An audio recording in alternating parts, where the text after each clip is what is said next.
दुनिया की लाइफलाइन कहे जाने वाले लाल सागर इन दिनों काफी चर्चा में है दोस्तों। ये दुनिया के सबसे व्यस्त समुद्री मार्गों में से एक है। इस इलाके से गुजर रहे समुद्री जहाजों पर हूती विद्रोही लगातार हमले कर रहे हैं। उनका दावा है कि वह इजराइल से जुड़े जहाज को निशाना बना रहे हैं, जबकि हालिया दिनों में देखे तो उन्होंने नॉर्वे, अमेरिका और यहाँ तक भारत आ रहे जहाजों को भी निशाना बनाया है। इस समस्या के चलते भारत समेत दुनिया भर के लिए यह एक खतरा बन चुका है। आखिर कौन है ये हूती विद्रोही, ये किस देश में सक्रिय है और इनका इतिहास क्या है। साथ ही साथ ये भी देखेंगे कि लाल सागर इतना महत्वपूर्ण क्यों है। हूतियों द्वारा उत्पन्न समस्या से पूरी दुनिया के सामने क्या क्या चुनौतियां हो सकती हैं। ऐसे अनेक सवाल हैं, इसका उत्तर इस वीडियो में दिया गया है, इसीलिए इस वीडियो को पूरा देखिएगा दोस्तों। यमन में लंबे समय से शिया और सुन्नियों के बीच संघर्ष चला आ रहा है। ऐसे में शियाओं की आवाज को मुखर करने के लिए 1990 की दशक में शिया मुस्लिमों ने एक विद्रोही संगठन बनाया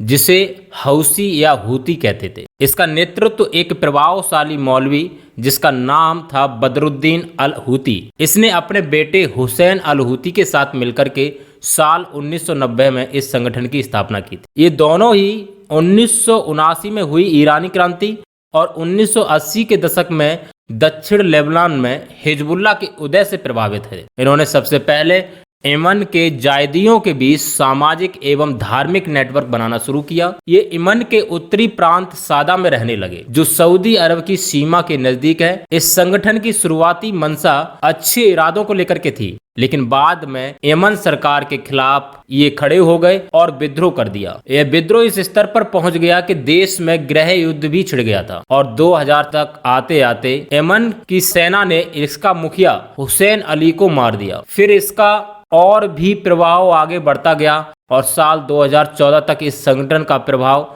राजधानी साना समेत देश के अन्य हिस्सों तक फैल गया। ईरान शिया शासित देश है और यह संगठन भी शियाओं की पहचान को आगे लेकर आने के लिए ही बनाया गया था, इसलिए ईरान का समर्थन इस संगठन को हमेशा प्राप्त रहा है। यमन में हो रहे आंतरिक विद्रोह के कारण अमेरिका ने यमन का साथ दिया और देखते ही देखते हूती आतंकवादी की श्रेणी में आने लगे। यमन गृह युद्ध की आग में झुलसने को विवश हो गया। इसी बीच हूती लगातार मजबूत होते गए, उन्हें सरकारी मशीनरी का भी समर्थन मिलने लगा और साल 2010 में इस विद्रोही संगठन ने पूरे सादा क्षेत्र पर नियंत्रण पा लिया था। भौगोलिक दृष्टि से यमन रणनीतिक रूप से महत्वपूर्ण है क्योंकि लाल सागर को अदन खाड़ी से जोड़ने वाले जलडमरू मध्य पर स्थित है, जिसके माध्यम से दुनिया के अधिकांश तेल शिपमेंट यहाँ से गुजरते हैं। यह अलकायदा या IS से जुड़े देश के हमलों के खतरे के कारण भी पश्चिम को हमेशा चिंतित करता आया, जो अस्थिरता को उत्पन्न करते हैं। यह शिया शासित ईरान और सुन्नी शासित सऊदी अरब के बीच क्षेत्रीय सत्ता संघर्ष के हिस्से के रूप में भी देखा जाता है। यहीं पर अगर हम रेड सी की बात करें तो यह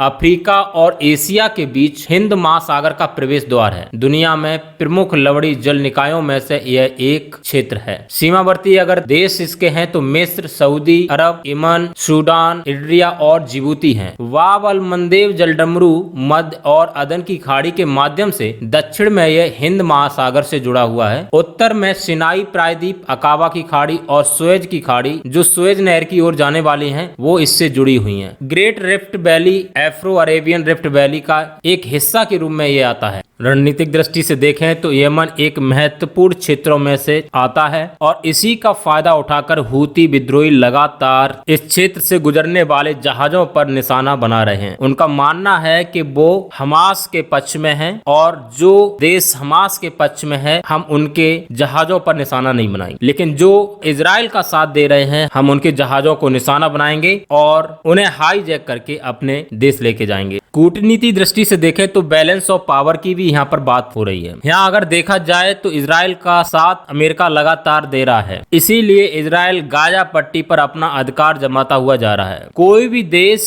इजराइल के सामने युद्ध को रुकवाने के लिए सामने नहीं आ रहा क्योंकि वहाँ पर पश्चिमी देशों का उसका साथ है। इसीलिए ईरान समर्थित हूती संगठन इसको चुनौती दे रहा है। वो चाहता है कि इस तरीके से अमेरिका को यदि काउंटर करना है तो यही एक सबसे बेहतरीन रास्ता है, क्योंकि अमेरिका ऑलरेडी रशिया यूक्रेन के बीच में भी भागीदारी निभा रहा है और प्रत्यक्ष रूप से कहीं न कहीं इजराइल के साथ भी खड़ा है। इस दृष्टि से अमेरिका के लिए एक तीसरा मोर्चा खोला जा रहा है, जिसके कारण कहीं न कहीं अमेरिका अपने आप को यहां से बचाने की कोशिश करेगा, क्योंकि एक साथ में जो बाइडेन 3 युद्धों की तरफ जाना फोकस नहीं करेंगे। अगर वो इस तरीके से करते हैं तो अमेरिका में भी कुछ घरेलू समस्याएं ज्यादा बढ़ रही हैं। वहां पर भी बेरोजगारी और महंगाई के बढ़ते हुए जो बाइडेन प्रशासन पर दबाव बढ़ ही रहा है, और इस तरीके से अगर अमेरिका पर दबाव डाला जाएगा, अमेरिका इजराइल पर भी इस बात का दबाव डालेगा गाजा पट्टी पर हो रहे युद्ध पर विराम लगाए। और यदि ये समस्या नहीं संभलती है तो इससे बहुत बड़े प्रभाव पड़ेंगे। दुनिया के कुल व्यापार का लगभग 80% व्यापार समुद्री मार्गों द्वारा ही किया जाता है, और इस दृष्टि से लाल सागर का समुद्री मार्ग बहुत महत्वपूर्ण है। इससे ग्लोबल सप्लाई चेन पर विपरीत प्रभाव पड़ेगा,